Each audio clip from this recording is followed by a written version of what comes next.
Flash was a good photographer.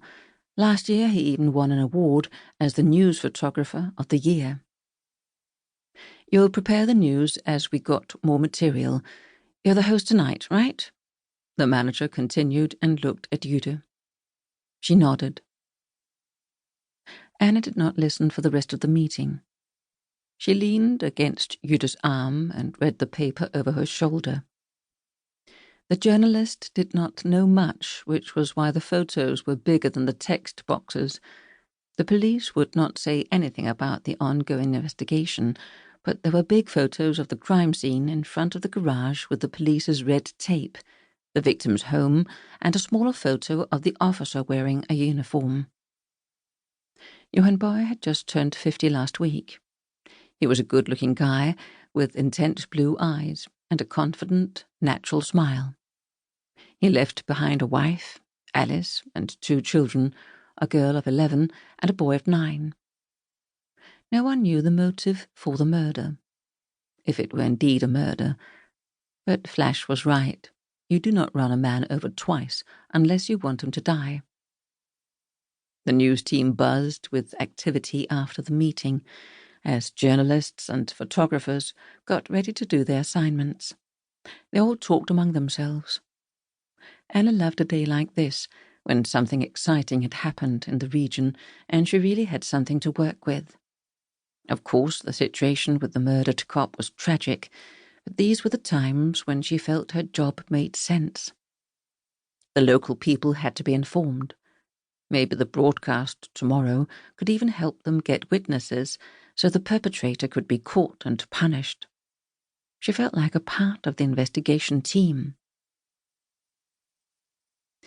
The widow was the first person she called. No one answered, and she was just about to give up when someone suddenly picked up the phone. The voice on the other end sounded dismissive. "Hello?" The sound sounded older than Anna had imagined Alice. "I'm sorry to disturb you. My name is Anna Larsen, and I'm a journalist for TV2 East Jutland. Am I talking to Alice Boje? My daughter is resting. The journalists keep calling. But you're from the TV, right? That's different." Anna did not know what she meant, but she took the chance. "I'm so sorry about your son-in-law. We're preparing a broadcast to search for witnesses. Someone may have seen the car or the driver. Alice is not doing great. I don't think she'd want to appear on TV, but let me just ask her." The woman disappeared before Anna could tell her it was not necessary for her to appear on TV. A moment later she was back. "No, she doesn't want to, but you can say—" She was silent. "The police have already said what they're looking for, right?" "Of course, but it's always a good thing to spread the message. We have a large amount of viewers on the local news, so we reach a lot of people."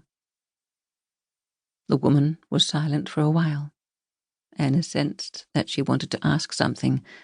She felt it in her hesitation.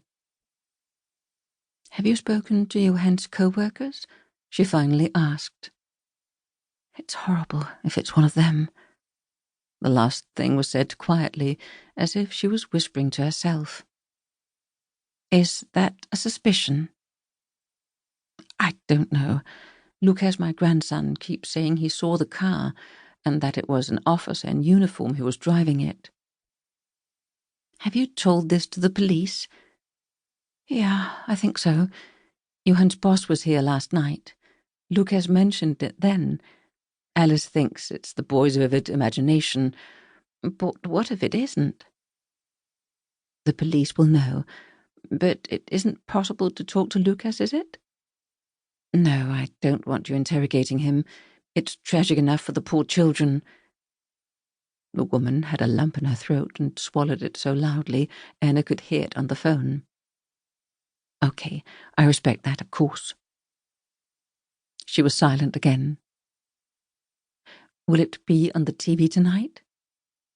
"Yes, as usual, we're live at 7:30, right after the national news." "Thanks, I'll tell Alice." She hung up.